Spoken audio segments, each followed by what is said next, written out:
By the time the ambulance pulled up outside my house, I already knew one thing for certain. They were about to carry the wrong person out on that stretcher. For 4 years, everyone in my family believed my grandson hadn't spoken a single word since that night. For 4 years, so did I. Then exactly 20 minutes before those sirens started screaming down my street, the moment the front door clicked shut behind my son and his wife, my grandson turned around, looked me straight in the eye, and spoke. His voice was so clear, so steady, that for a second I thought my own heart had simply stopped. He didn't ask if I was all right. He said one sentence. Just one. But it was enough to make me understand that for 4 years I had been living in a house where my death had already been measured out one teacup at a time. I'm not going to tell you what he said. Not yet. Because before you hear those words, you need to know who I am, who he is, and why for 4 years everyone around me, doctors, teachers, even my own son, believed that little boy could not speak a single word. Let me back up. Let me start from the beginning the way I've told it to myself so many times since. My name is Anna Freeman. I'm 65 years old, and until that morning I thought I'd already lived through every kind of surprise life had left to give me. I spent 31 years as an elementary school librarian before I retired, the kind of job where you learn to notice things. I remember one October years back a 4th grader who kept checking out the same book on farm animals week after week, long after any assignment would have called for it. Turned out his family had just lost their whole herd to a barn fire, and that book was the only place he could still see them. Nobody told me that. I just noticed the pattern and asked the right question. That's the real job when you strip it down, not just handing out books, but noticing what people keep coming back to, and why. I tell you that now because it matters later. Hold on to it. My house sits on a quiet street in the Elizabeth neighborhood, close enough to smell the leaves burning in other people's yards. Come October, far enough from downtown that you'd never guess how big Charlotte had grown around it. James and I bought it in 1989, back when the whole block was young families and for sale signs, and we always said we'd grow old in it together. I suppose I'm doing that now, just alone a little sooner than either of us planned. I've lived alone since my husband James passed, going on 6 years now. James spent 30 years as an aviation mechanic out at the airport, and even after he retired, he never lost the habit of taking things apart just to see how they worked. Clocks, radios, old lawnmowers didn't matter. When he died, I kept one of his old model biplanes on the living room shelf, a little balsa wood thing he'd built as a young man. I never expected it would come to mean as much to my grandson as it did. James used to say a good mechanic could tell what was wrong with an engine just by listening to it idle for 30 seconds. He said the same thing about people half joking, though I never once heard him be wrong about somebody after he'd sat with them a while. I think that's part of why Elijah took to that little biplane the way he did, even though James died when the boy was barely 3 and couldn't have held on to much of a real memory of him. Some things get passed down anyway, I've come to believe. Not through memory, through blood, or through a house that still smells faintly of pipe tobacco in the hall closet, no matter how many times you air it out. Most mornings that week began the same way they always had, long before any of this started. Coffee first, then the crossword, then whatever chores the day called for, done at the unhurried pace of a woman who no longer had anyone to answer to but herself. I'd grown almost fond of the quiet by then. 6 years into widowhood, the particular fondness you develop for a thing you once feared. James used to fill a house with noise just by existing in it, humming while he worked, talking back to the radio like it could hear him. I missed that noise more than I let on most days. But I'd also learned there was a kind of peace in silence, too, when you chose it yourself, instead of having it forced upon you. My grandson is Elijah. He's 9 years old with his grandfather's same serious eyes, and he's rarely without that little plane in his hands. He was diagnosed with selective mutism when he was 5, a condition where a child is physically capable of speech but goes silent in certain settings, usually from anxiety. Most children with selective mutism still talk at home in private with their own parents. Elijah didn't. Not one word, not ever, not even behind closed doors with my son and his wife. His doctor, a good, careful woman named Dr. Whitmore, mentioned once that it struck her as an unusual presentation that it might be worth looking into further someday. Someday never came. Nobody pushed very hard. I didn't push either, God forgive me.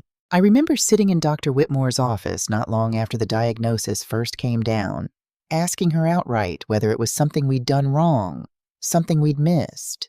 She'd taken my hand across her desk, the way good doctors do when they want you to actually hear what they're about to say, and told me these things sometimes simply happen to children for reasons science hasn't fully mapped yet. I believed her completely. I still believe she believed it herself. It's a strange thing realizing later that the people who failed you weren't lying to you. They simply never had all the facts either. I remember the week it started 4 years ago now, clear as anything. Elijah had always been a chatty little thing before that used to narrate his own cartoons out loud, used to ask why the sky did this, and why grown-ups did that morning till night. Then, almost overnight, he just stopped. Wouldn't say a word to his teacher. Wouldn't say a word to the mailman. Wouldn't even say a word to me on the phone, though he'd babbled my ear off the week before that. Malcolm called it a phase at first. Then a month became 3, and 3 became a year, and a specialist finally put a name to it, though nobody could ever quite pin down what the original stress had actually been. Simone always said children his age get overwhelmed by things adults never even notice. I believed her. Why wouldn't I have? What I knew back then was only this. Elijah watched every room he entered with an attention that seemed almost too old for a 9-year-old. Every afternoon around 3 o'clock, right before I'd fix myself a cup of tea, he had a habit of drifting into the kitchen and checking the clock on the wall like he was keeping time for somebody. I used to think it was sweet, one of those little quirks a specialist writes down in a file. He'd fold paper airplanes and line them up along my windowsill by wingspan, adjusting them by fractions of an inch, until they satisfied some private sense of order only he understood. I never minded.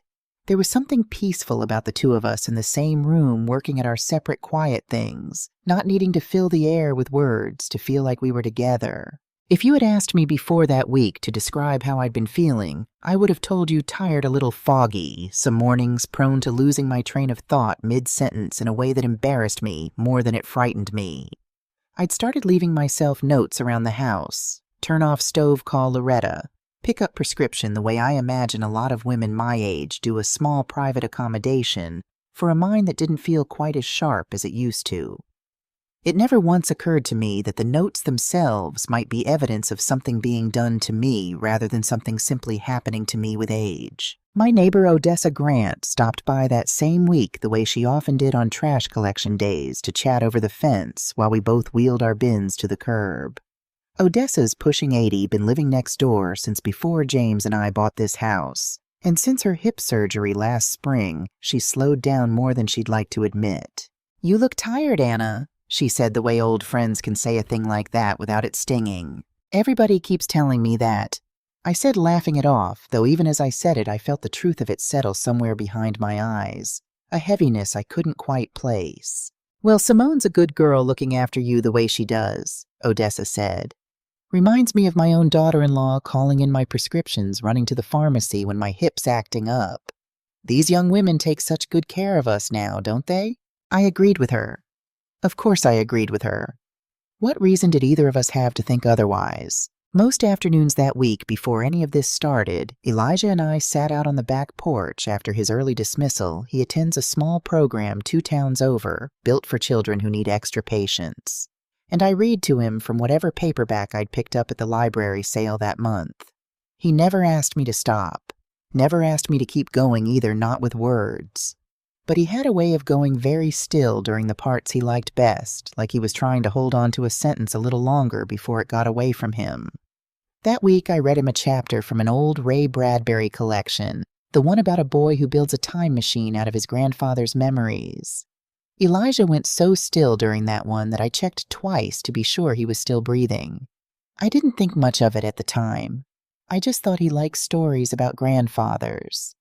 Now I think he was imagining what he might say to me if he ever got the chance, and how much time he believed he'd already lost. About 5 days before everything changed, Malcolm and Simone came over for Sunday dinner the way they did most weeks. I made my pot roast, the one my mother taught me, and Elijah sat across from me at the table, quiet as always, arranging his green beans into a neat little row before he'd touch them. This trip couldn't come at a better time, Simone said, cutting her meat into precise squares. She's 33, works as a personal financial advisor downtown, and has a way of talking about money, about anything really, that makes you feel like you're already agreeing with her before she's finished the sentence. Work's been a nightmare. I've had 3 clients this month alone asking about early inheritance withdrawals. Must be something in the water. She laughed easy and light, and Malcolm laughed along with her, though his eyes stayed on his plate a beat too long. Speaking of that, I said mostly just to make conversation. I keep meaning to call Loretta about updating a few things in my will. Nothing dramatic, just tidying up. The table went quiet for exactly 1 second, so brief I almost missed it. I did miss it that night. Malcolm reached for his water glass. Simone smiled and said, "Of course, Anna. Whenever you're ready. No rush at all." Her voice was so even, so warm, that it never once occurred to me to wonder why my own son couldn't meet my eyes when I talked about my own will at my own dinner table. "Elijah, honey, you want more green beans?" He looked up at me. He always looked at me first, before anyone else in the room, like he was checking whether it was safe to react, and gave the smallest nod. Simone answered before I'd even finished reaching for the serving spoon. "He's fine, Anna. He barely touches vegetables most nights. Don't feel like you have to coax him." She said it kindly. She always said everything kindly. It would be a long time before I understood that kindness deployed carefully enough can be its own kind of wall. Later, while Malcolm and Elijah watched something on the television in the next room, Simone stayed behind to help with the dishes, or rather to hover near me while I did them, drying each plate with a thoroughness that struck me even then as slightly too careful. "How's the tea treating you?" she asked, not quite looking at me. "I really do think that blend's been helping. Malcolm says you've seemed brighter some days." "I suppose I have," I said, though the truth was more complicated than that. Some days I did feel clearer. Other days I couldn't remember what I'd eaten for breakfast or why I'd walked into a room in the first place. I'd been blaming it on grief that hadn't let go of me all the way. On raising a 9-year-old who needed more patience than most children his age. On simply getting older in a world that moves faster every year than the one before it. "I'm just glad we found something that works," Simone said. "I'd hate to think of you out here forgetting things and not telling anybody." I had no reason that Sunday evening drying dishes beside a woman I'd known for 10 years to hear that sentence as anything but love. The morning of the cruise, I stood in my kitchen in my robe, coffee in hand, watching Malcolm load suitcases into the trunk, like a man bracing for an exam he hadn't studied for. "Mom, you sure you've got this?" he asked for maybe the 3rd time. "Malcolm, I raised you and your sister on a school librarian's salary while your father worked overnight shifts. I think I can manage 1 week with my grandson." He gave me that smile he's had since he was a boy, the one that means he knows I'm right, but still can't quite let it go. Malcolm's a good man, gentle, but he's never been the kind to push back against anybody who pushes hard enough, and Simone had never been shy about pushing. While Simone finished packing upstairs, Malcolm knelt down beside Elijah on my living room rug, helping him zip a backpack that wasn't even going anywhere. It struck me watching them how much softer my son's face went around his boy when Simone wasn't in the room to see it, like some current in him ran differently when he thought no one was measuring him against it. "I'll bring you back something good," Malcolm told him. "Maybe a shell or one of those little pirate flags they sell in the gift shop." Elijah nodded, solemn as ever, and reached over to straighten the collar of his father's shirt, the same unconscious little gesture he'd perform on me not 20 minutes later. Malcolm laughed, surprised, and ruffled his hair. "When did you get so grown up on me?" he asked. Not really expecting an answer, the way you don't expect answers from children. The world has already decided can't give them. I think of that moment often now, of all the small evidence sitting in plain sight that whole morning waiting for someone to add it up. She came out a few minutes later, dressed like she was already posing for the ship's photographer, and set a canvas tote on my counter. "I made you your tea for the week, the memory support blend." She said it warmly, the way you'd talk about a favorite family recipe. "Just steep it exactly like I showed you. I labeled every packet so there's no guessing." Inside the bag were 7 little paper packets, each one in her careful handwriting. For Anna Monday, for Anna Tuesday, and so on through Sunday. "That's thoughtful of you, dear," I said. And it was, or it seemed to be. Simone had been the one who'd first mentioned gently that I'd been forgetting things, misplacing my keys, losing the thread of a sentence halfway through. She'd been the one who found the tea, who kept saying so kindly that a woman my age couldn't be too careful. I hadn't asked her to prepare it herself every single week without fail. I hadn't asked her to wave off my offers to help. I'd just noticed it the way you notice a lot of small things without ever laying them side by side. "Let me, Anna," she'd say whenever I reached for the kettle while she was visiting. "I know the recipe exactly. You just relax." I want to be fair to Simone even now, even knowing everything I know.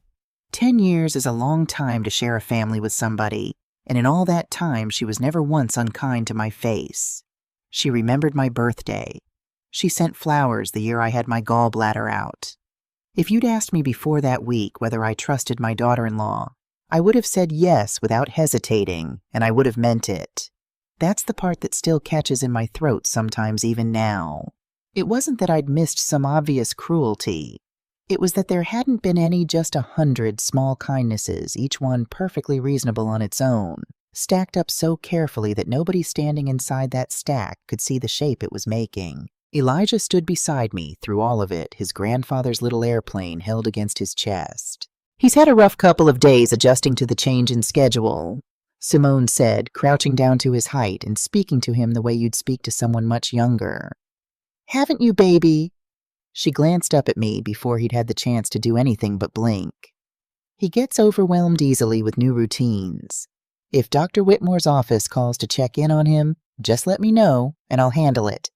You know how he shuts down if strangers push him to respond." I nodded the way you nod at 100 small instructions over the years without weighing any single one of them.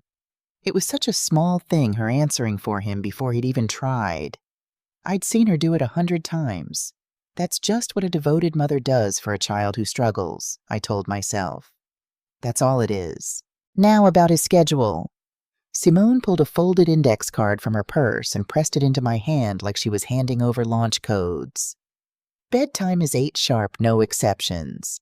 Dr. Whitmore says consistency is everything for a boy like Elijah." She said a boy like Elijah so gently, so full of practiced concern, that it took me exactly 1 more week to hear how much that phrase cost him every time somebody said it in front of him. Malcolm came back in from the car wiping his palms on his jeans. "You've got Loretta's number if anything comes up, and Dr. Whitmore's just in case." "Malcolm, I've had both those numbers memorized since before you could drive." He laughed, but there was something underneath it, a flicker I couldn't name yet. Later I'd understand that flicker. That morning I only noticed that whenever the conversation turned toward if anything happens, or just in case my son's eyes dropped to the floor, and he found some reason to check his phone or his watch or the trunk of the car one more time. I remember thinking that boy has never been able to look me in the eye when he's worried about money. I didn't know yet that it was never really about money. It was about me. Malcolm was a tender boy growing up, cried at the end of every movie we ever took him to, climbed into our bed during thunderstorms until he was almost 11, mortified about it every single morning after. I don't say that to excuse anything that came later. I say it because I think it matters in a story like this one, to remember that the people who fail us were not always failures. Sometimes they were only ever afraid and simply never grew all the way out of it the way the rest of us are expected to.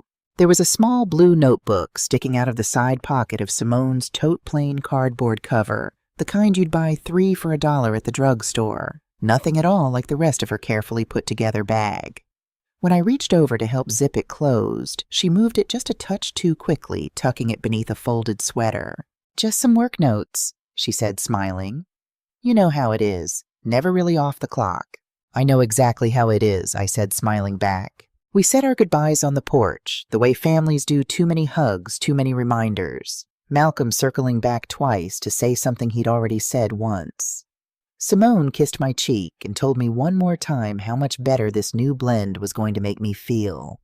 Elijah stood beside me, his small hand tucked into mine, the airplane held against his chest with the other. "You be good for Grandma," Malcolm told him, crouching down.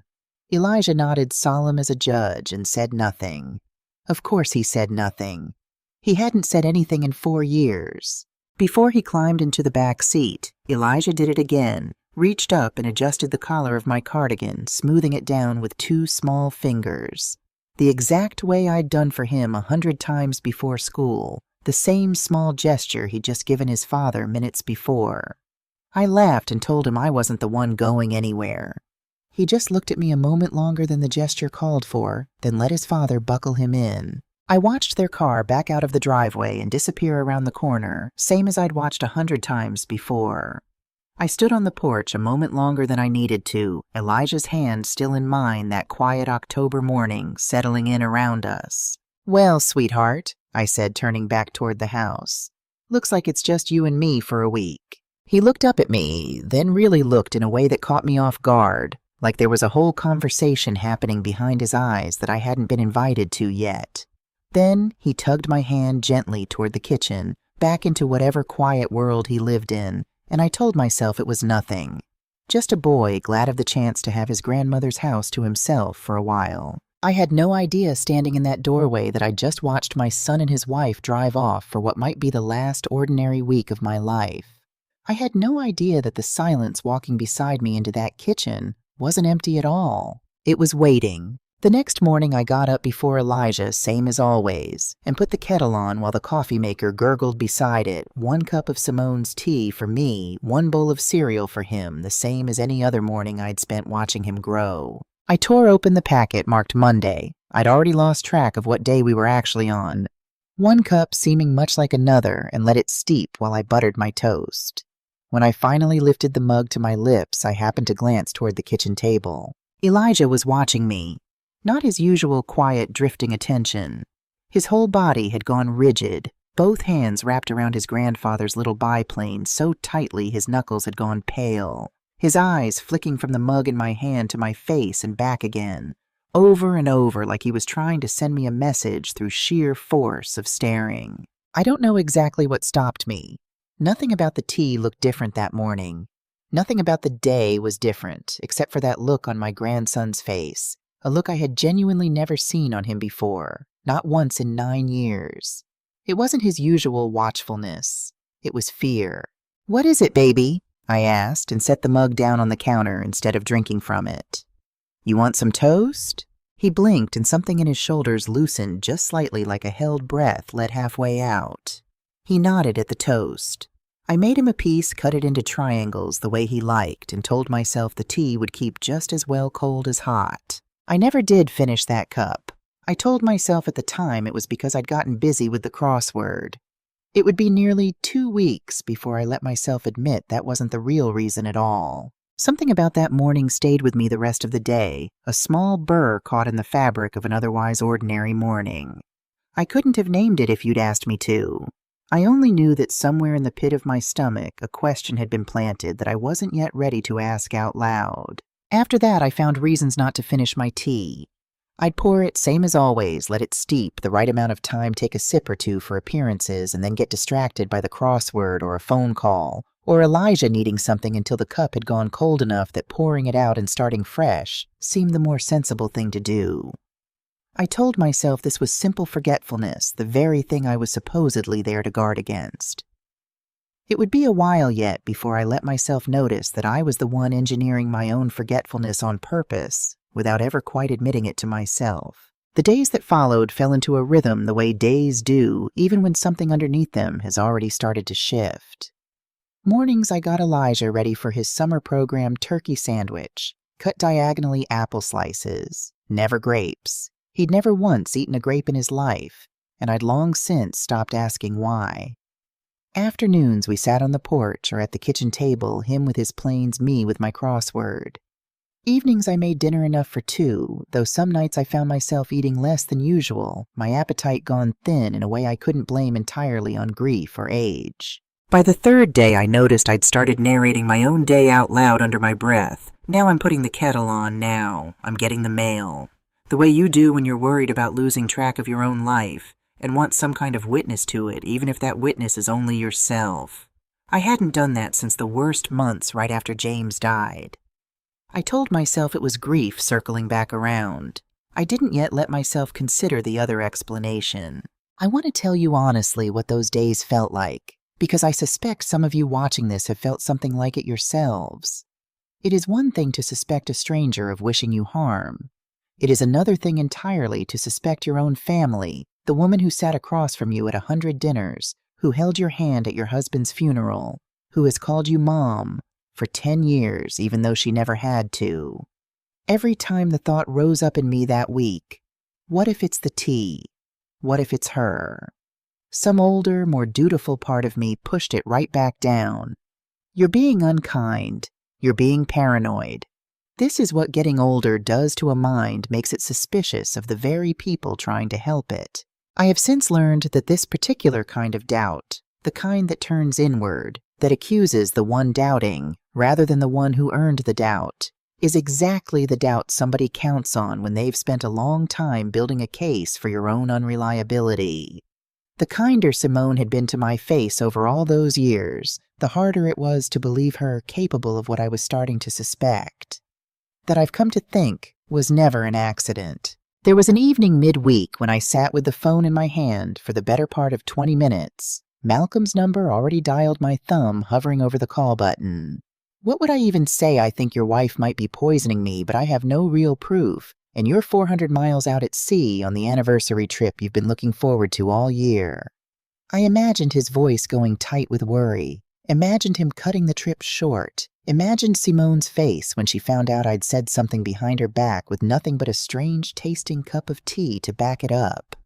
I put the phone down without dialing. I have wondered since whether that hesitation cost us anything.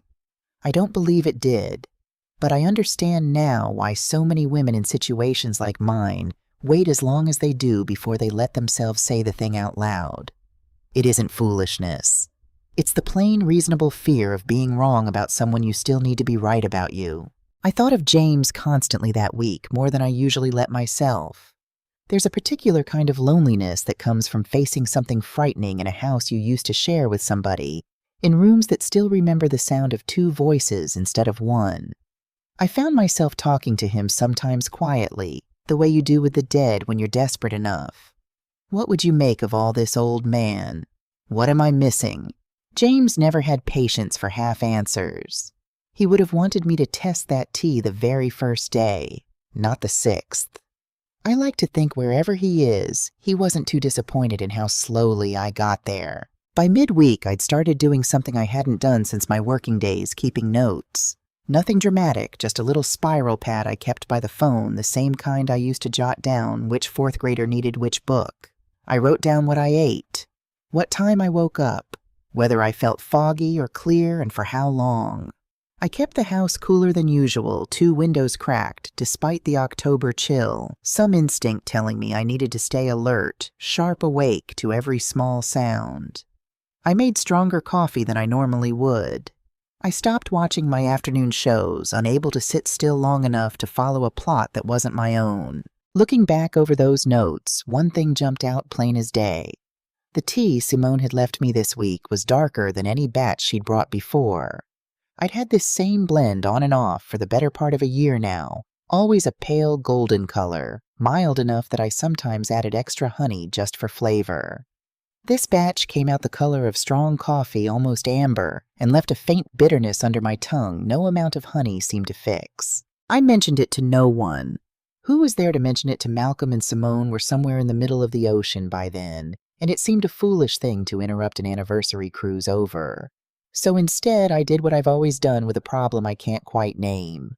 I watched and I waited and I paid closer attention than I let on. What I noticed most in those quiet days was Elijah. He'd taken to bringing me a glass of water without being asked, setting it by my elbow while I did the crossword, then wandering off again like it was nothing. Twice that week he steadied my arm when I stood up too fast, and the room tilted a little sideways, just a small hand under my elbow there, and gone before I could thank him. I'd always known my grandson was an attentive child. I hadn't understood until that week just how long he'd been quietly looking after me, in ways so small, I'd simply folded them into the wallpaper of ordinary life without ever really seeing them. Some evenings after dinner we'd sit together and I'd read aloud from the newspaper current events he couldn't possibly have been expected to understand, and he'd nod along seriously at whatever I read, as if weighing in on tax policy or city council elections. I used to think he simply enjoyed the sound of my voice. Now I understand he'd been quietly building a working knowledge of the entire world for 4 years, absorbing everything anyone ever said in front of him, filing it all away with nowhere yet to put it. There was a moment midweek when I truly believed he was about to say something. We were sitting together on the back porch, the Bradbury book open on my lap, and I'd just closed it after finishing a chapter. Elijah was looking at me with an intensity that felt different from his usual stillness. His lips actually parted like a word had gotten as far as his teeth before losing its nerve. I waited, my whole body gone quiet, not wanting to spook whatever was happening. Then a car door slammed somewhere down the street, and he flinched so hard the little biplane nearly slipped from his hands, and whatever had almost happened folded back up inside him, like a letter never sent. "It's okay, baby," I said, though I didn't yet understand what I was reassuring him about. "Whatever it is, it's okay." He looked at me a long moment, then looked away out toward the yard, and I let it go, the way I'd let so many things go that week, telling myself there was no rush, that whatever it was could wait until he was ready. One night, unable to sleep, I came downstairs for a glass of water and found him at the kitchen table in the dark, a library book open in front of him, not looking at the pictures the way I'd always assumed he did, but genuinely reading his lips. Moving faintly over words too advanced for most 9-year-olds, let alone one the school had labeled as having significant developmental delays. He startled when he saw me snapped the book shut and wouldn't meet my eyes. I didn't say anything. I just refilled my glass, kissed the top of his head, and went back upstairs, telling myself there was probably some innocent explanation. It took everything in me not to ask him outright what I already on some buried level suspected, that my grandson had been far more capable all along than anyone around him had ever been allowed to see. One afternoon, while Elijah napped something he still did most days, something Dr. Whitmore had once told us wasn't unusual for children who carry more anxiety than they show. I drove to the public library, my old library, the one I'd worked in for over 3 decades. Denise, who'd taken over the reference desk after me, raised an eyebrow when I asked her to help me look up drug interactions in elderly patients, memory-mimicking symptoms, herbal supplements that could be adulterated without an obvious change in appearance. I told her I was helping a friend. She was kind enough not to ask which friend. What I found chilled me in a way I hadn't expected. Certain sedatives, certain sleep aids, ground fine enough and mixed into a strong enough tea, could produce exactly the kind of confusion, fatigue, and memory trouble I'd been experiencing for months. Trouble Simone herself had been the first to point out to me, the first to name, the first to offer a gentle, caring solution for. I sat there a long while after Denise had wandered off to help someone else, my hands very still on the desk in front of me, thinking about how a person builds a case against someone they love, one small deniable fact at a time, and how much it costs to let yourself see the whole shape of it at once. That same visit before I left, I asked Denise to pull up something else too. Statistics on elder financial abuse. How rarely it gets reported. How much more rarely, still it gets successfully prosecuted when the abuser is a trusted family member rather than a stranger. The numbers were worse than I expected.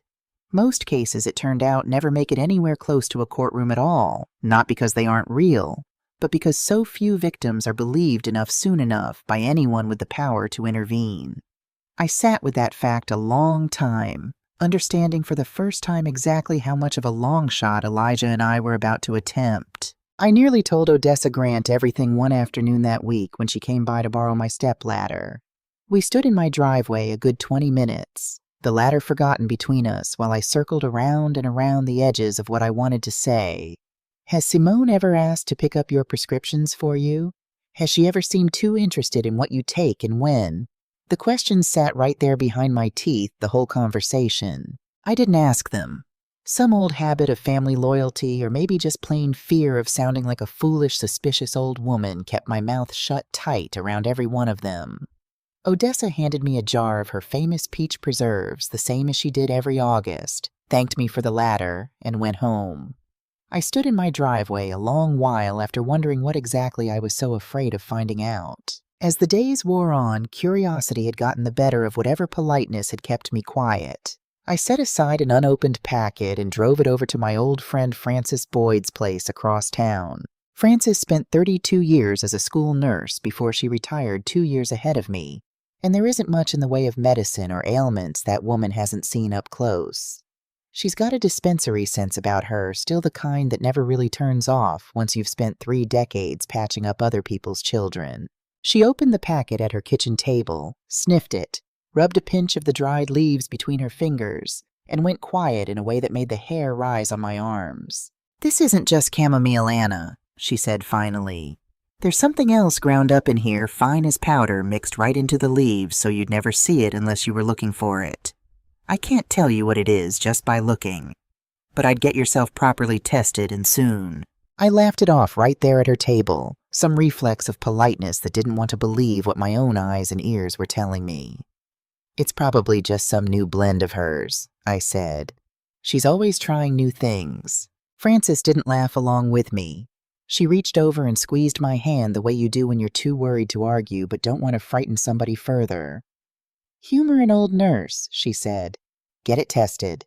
I drove home with that little packet sitting on the passenger seat like it might go off. Malcolm called once that week too midday, his voice a little too cheerful in the way it gets when he's trying to convince himself of something. "Everything good over there?" he asked. "Simone said you sounded tired on the phone the other day." "I'm fine, sweetheart. Go enjoy your trip." You'd tell me if something was wrong, right, if you weren't feeling like yourself. There was something underneath that question I couldn't place at the time. Not quite worry about my health exactly, but something closer to a man checking a box he badly needed checked so he could go back to enjoying an anniversary he'd already paid for. I told him I was fine. He seemed relieved to hear it, relieved in a way that struck me even then as slightly too large for the question. That evening, right around dinner, the phone rang again. Simone's voice came through bright and easy, the ship's signal cutting in and out over the waves. "Just checking in," she said. "How's everything going? How's my boy behaving?" "Everything's just fine," I told her, and meant to leave it there. But something, maybe the whole week of quiet watching, maybe just old habit, made me want to sound like everything really was fine. Better than fine. Nothing at all to worry about all the way out there on her anniversary cruise. I was just about to have my evening tea, in fact. "Oh, good," she said, warmth pouring through the line. "Don't skip it now. It really does help." I hung up, and there on the counter sat the mug I'd already poured before the phone rang, cooling, but still drinkable, the same amber color as every cup that week. Elijah was at the table behind me, working on his airplanes, or so I thought. I want to tell you I hesitated that some instinct rose up and warned me even as I reached for that mug. The truth is messier than that. I was tired. I was embarrassed by my own suspicion, embarrassed at how close I'd come to accusing a woman who had never once in 10 years raised her voice at me. Some old dutiful part of myself wanted very badly to prove that part wrong, to prove I wasn't the kind of mother-in-law who turned paranoid and ungrateful the moment her son wasn't around to referee. I lifted that mug to disprove my own fear more than anything else and brought it to my lips. I have thought about that moment a great deal since. How much of what nearly killed me was Simone's doing, and how much was my own desperate need to go on being a reasonable woman right up until the very last second. I never got to drink it. Elijah moved so fast I didn't have time to understand what was happening until it was already over a blur of motion across the kitchen. One small arm swinging out and the mug was gone from my hand, shattering against the tile floor in an explosion of ceramic and amber liquid. For a moment, neither of us moved. The kitchen clock ticked on absurdly ordinary above the mess spreading across my floor. Then Elijah backed away from me step by step until his shoulders hit the refrigerator, his whole small body shaking. His mouth was moving. I could see it clear as anything, forming the same word over and over, no sound behind it at all. "Sorry, sorry, sorry." I had never in 9 years seen my grandson do anything like that. Not once. This was a boy who sat still through fire drills. A boy who let other children take his favorite spot on the carpet without so much as a flinch. And here he was, backed into a corner of my kitchen, terrified of what his own body had just done, as if some deeper, more urgent thing in him had finally overridden 4 years of perfect, practiced stillness, if only for one single desperate second. I didn't think. I just moved down onto my knees on that wet, shard-covered floor, not caring about the broken ceramic through my robe reaching for my grandson before he could back himself any further into that refrigerator. Elijah, look at me. You are not in trouble. Do you hear me? You are not in trouble. He was shaking so hard I could feel it through his shoulders when I pulled him against me. His whole small body had gone rigid with a fear I didn't understand yet, a fear that seemed too large for a spilled cup of tea, too large for broken ceramic on a kitchen floor. "Baby," I said, "what just happened?" For a long moment, nothing.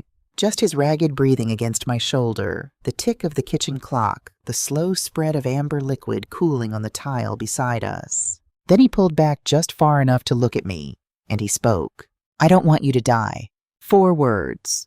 Plain, clear, unmistakable, no hesitation, no stammer, no struggle of any kind, as if some part of him had been forming that sentence for a very long time, and had simply been waiting for the moment it could finally get out. I don't have words for what happened inside my chest in that moment. My hand still resting on his back went completely still. The air seemed to leave the room.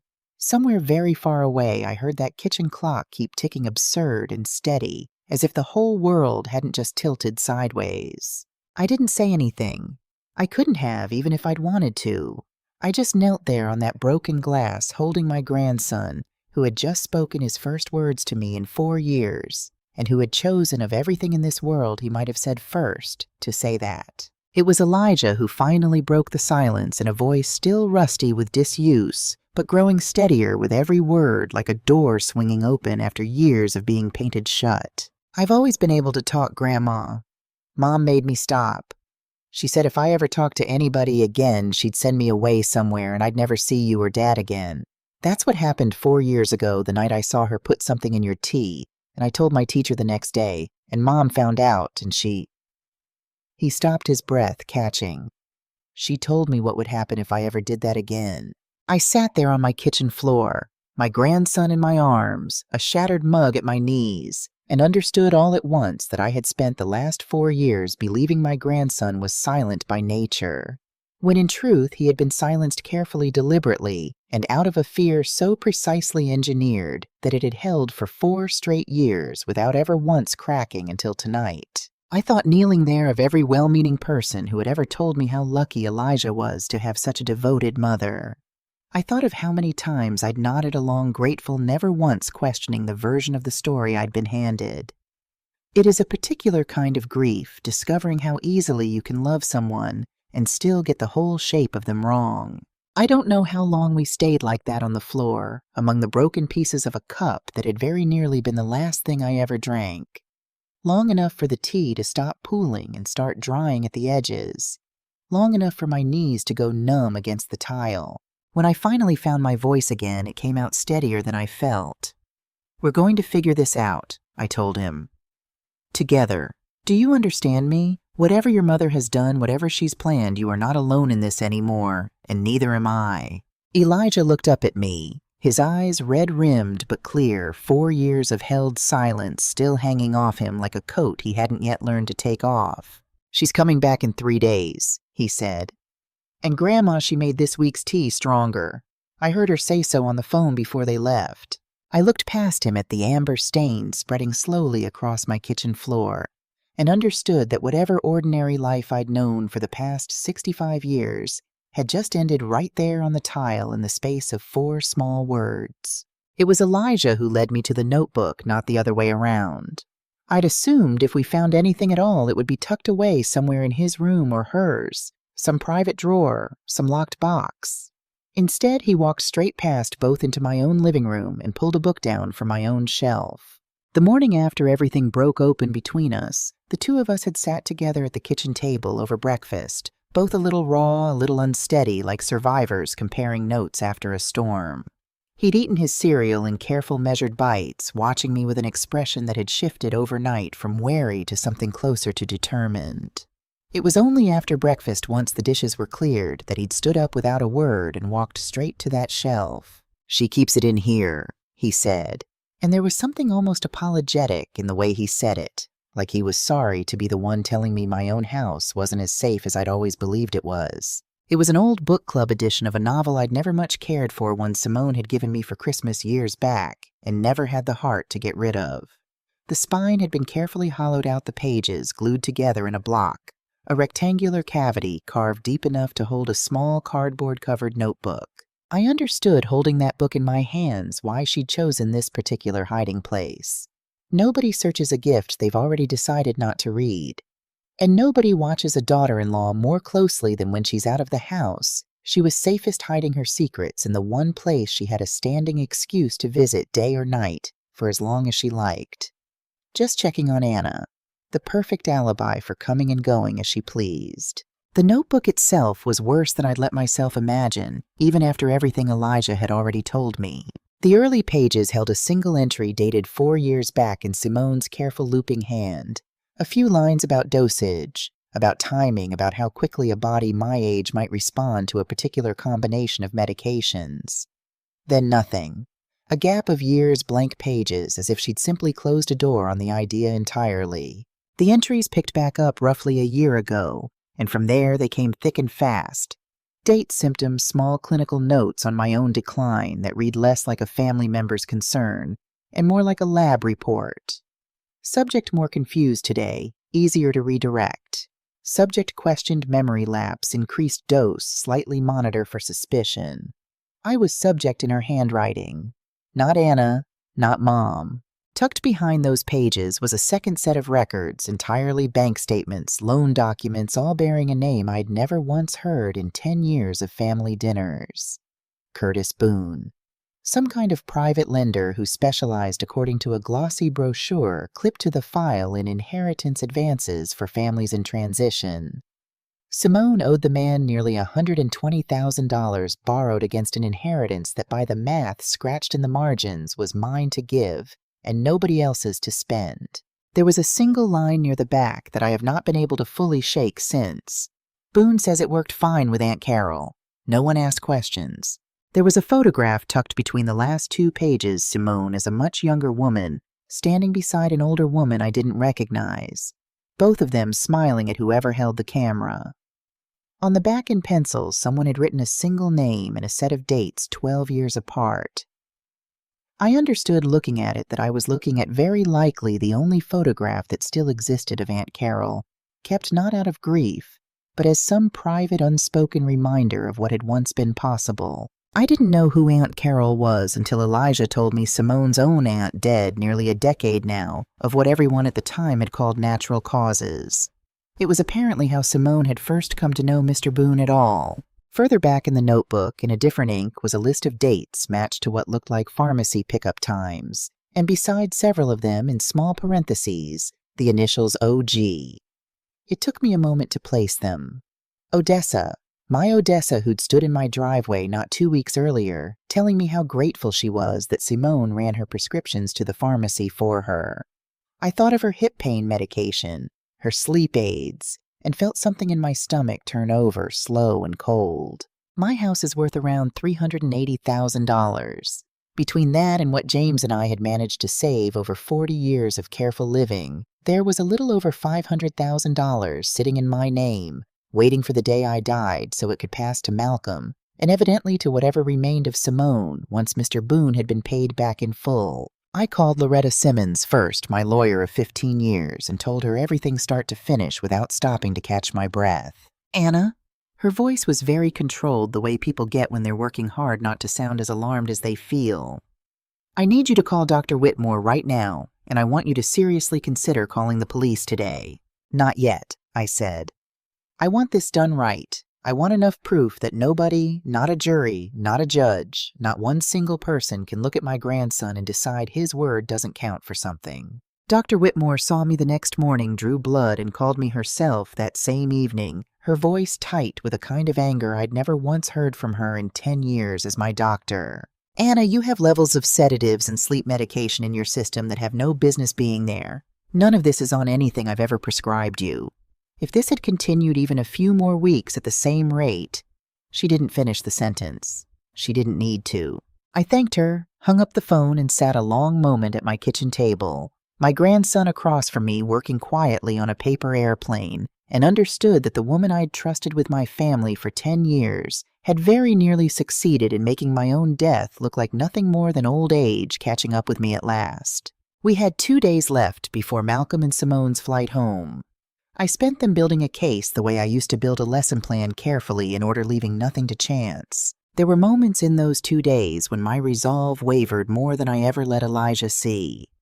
Late at night, alone in my room, I'd catch myself wondering if I was about to blow apart a family over a feeling, a hunch, a handwriting sample, and a nurse's uneasy shrug. Then I'd think of that notebook of the word subject, where my name should have been of a 9-year-old boy who had swallowed his own voice whole for 4 years, rather than risk losing the people he loved. And my resolve would come back hard and clean, like a bone resetting. I called Detective Yvonne Price, an old acquaintance from my years with the Neighborhood Watch, and told her enough to make sure that when the time came, she wouldn't be arriving as a stranger walking into chaos, but as someone already halfway briefed, ready to move the moment I gave the word. Elijah and I rehearsed our parts like actors before opening night. He would go back to being the quiet, watchful boy the world already believed him to be, right up until the moment I told him it was safe to stop. I would go back to being confused, forgetful, easily managed everything Simone had spent 2 years convincing everyone I already was. "You're good at this," I told him the evening before they came home, watching him practice his old blank stare in the hallway mirror. "I've had a lot of practice," he said, and there was nothing bitter in the way he said it, just simple fact. Malcolm and Simone came home tanned and easy, full of stories about snorkeling and dinner at the captain's table. The particular light-footedness of people who believe somewhere underneath everything else that a problem waiting for them at home has already quietly resolved itself. I met them in my bathrobe, hair uncombed, my words coming slow and a half-beat behind where they should have been. "Mom!" Malcolm's face folded with something that looked infuriatingly like real concern. "You look exhausted." "I've been so tired," I said, letting my voice waver exactly the way it had every day that week before I'd learned the truth. "I can't hardly remember what day it is." Simone's hand found the small of my back, guiding me toward a chair, with the practiced gentleness of a woman who had rehearsed this exact scene in her head 100 times on the flight home. "Oh, Anna, we should really talk about getting you some proper help around here. Full-time help. Full-time help." The opening line I now realized of whatever came after I was gone, a stranger installed in my house and my life with Simone quietly holding the keys. "Maybe you're right," I said, and let my eyes go a little unfocused the way Elijah had coached me. "Maybe it's time." I watched satisfaction move across her face like sun breaking through cloud, and understood with a calm that surprised even me that I had never in my life wanted so badly to be wrong about somebody. "Elijah, sweetheart," I said, "why don't you get Grandma a glass of water? I'm feeling a little dizzy." He rose from his spot by my chair, walked to the bookshelf instead of the kitchen, and came back holding 2 things, the small digital recorder I'd hidden there 2 days earlier, and something else. An old cell phone, cracked screen one I had never seen before in my life. "What is he doing?" Simone's voice had an edge to it now, sharp enough to cut. "Elijah, the kitchen's the other way." Elijah looked at his mother, and for the first time in 4 years, he spoke to her directly. "I've been recording," he said. His voice didn't shake. "Since the day you left, everything you and Grandma said. And this." He held up the cracked phone. "This has been recording a lot longer than that."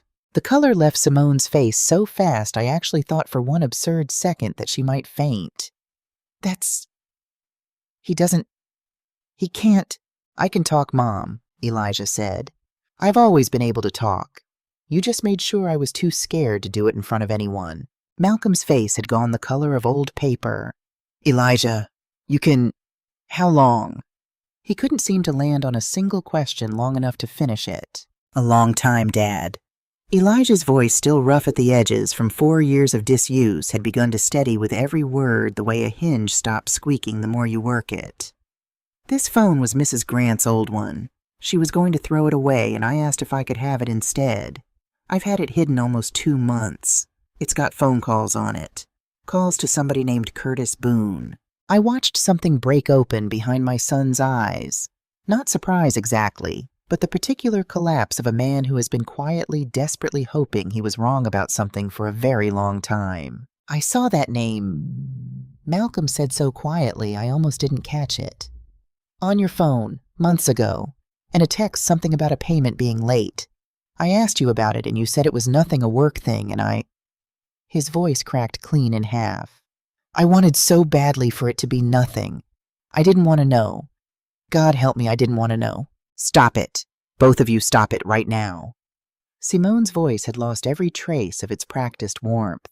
What was left underneath was something colder, something that had perhaps always been there, wearing kindness the way some people wear a coat. She took a step toward Elijah, her hand rising, and I do not know even now what she meant to do with it. I only know I was between them before I'd finished deciding to move. Don't you dare put your hands on him, I said, and my voice came out steadier and harder than it had in years. No confusion in it now, no waver, nothing left of the frightened, foggy woman I'd been pretending to be for 2 days. He has been silent long enough, protecting people who never once protected him back. That ends today. Simone's eyes moved from Elijah to me, then to Malcolm, then back again, some calculation still running behind them, even now looking for an angle, a way out, some version of events that could still be salvaged. I watched the exact moment she understood there wasn't one. Simone's mouth opened, then closed. Whatever she saw in my face in that moment, it was enough to stop her cold. That was when the doorbell rang. Detective Price, right on time, exactly as we'd planned, and behind her 2 uniformed officers, and the particular final quiet that settles over a house the moment a lie this large finally runs out of road. 8 months later, I stood in this same kitchen rolling out dough for chocolate chip cookies, my grandson beside me measuring vanilla with the careful precision of a boy who has never once been told his attention to detail was anything but a gift. Can I add it now, Grandma? Go ahead, sweetheart. The legal process moved faster than I expected, once it moved at all. The blood tests, the notebook, the recordings, Elijah's and mine, both built a case Loretta called about as airtight as she'd seen in her whole career. Simone was convicted of attempted murder and elder abuse, and the court did not go easy on her once it came out that the plan had specifically depended on silencing a 9-year-old child through fear. She's serving 18 years. Curtis Boone is under investigation not only for his arrangement with Simone, but for whatever happened all those years ago to a woman named Carol, and we've since learned at least one other elderly client whose family is only now starting to ask the questions nobody asked at the time. Loretta tells me cases like this almost never go this cleanly, that most families never get proof. This solid that most silent children are never believed at all, court or no court. I think about that a great deal. I think about all the other Elijahs out there right now in other kitchens, keeping other secrets, waiting for someone to notice the difference between a child who cannot speak and a child who has simply never been given a safe enough reason to. Odessa Grant has a new arrangement with her pharmacy now, one that doesn't run through anybody's daughter-in-law. She still brings me peach preserves every August. I still don't know how to properly thank her for a kindness she never even knew she was part of undoing. She came by last week with her usual jar and stayed longer than she used to, the 2 of us talking on my porch until the streetlights came on.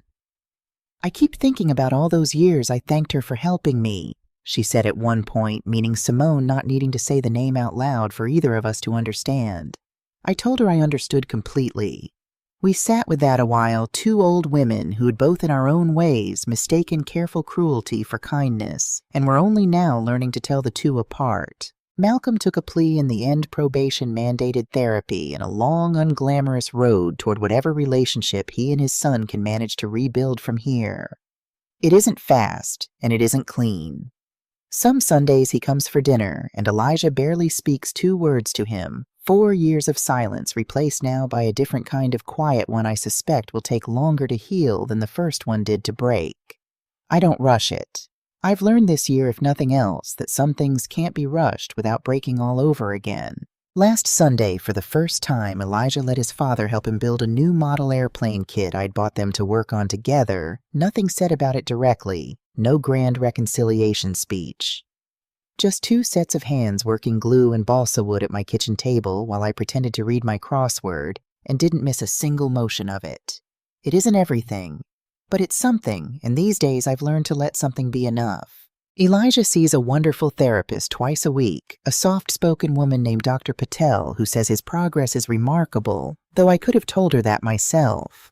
Dr. Patel tells me healing isn't linear, that there will be days he seems to slide backward for no reason I can name, and I should expect them and not panic when they come. She's been right every time so far. Some nights he still checks that the doors are locked 3 or 4 times before bed. Some mornings he goes quiet again for an hour or two, testing the silence like a boy checking whether the ice on a pond will hold his weight. I let him test it. I've learned that's mostly what healing looks like up close. Not a straight road forward, but a boy walking carefully back out onto ground he once believed could swallow him whole, one small step at a time, until eventually he trusted enough to run. He's caught up 2 grade levels in reading already. Last month over a bowl of cereal, he told me very seriously that he wants to be a doctor himself one day, the kind who works with children too scared to talk, so that no other little boy ever has to hide how much he understands for 4 straight years just to keep the people he loves alive. I see someone myself now too twice a month, a quiet woman named Dr. Reyes, who specializes in what she calls complicated grief. Grief for a version of your family you believed in for years that turns out never to have fully existed. It has helped more than I expected it to. I used to think therapy was for people whose lives had visibly fallen apart. I've learned since it's just as necessary for those of us whose lives quietly fell apart from the inside, one kind gesture at a time, without anyone around us ever noticing a thing. I think about those 4 years more than I probably should. I think about all the doctors, all the well-meaning strangers, all the family members, myself included, who looked at a silent little boy and simply accepted the story we were told about him instead of asking why. I don't know that I have a lesson to offer you about it, except this one. The people the world is quickest to underestimate are so often the ones paying the closest attention. I was 65 years old before I learned that lesson properly in my own kitchen on a floor covered in broken glass. I like to think I would have learned it eventually, one way or another. I am only grateful, more grateful than I know how to say that I lived long enough for my grandson to be the one who finally taught it to me. Now every night before bed, Elijah reads to me, instead of the other way around some new chapter book from the library, sounding out the hard words slowly and with tremendous seriousness, in a voice I will never, for as long as I live, take for granted again. It is the most beautiful sound the truth has ever made.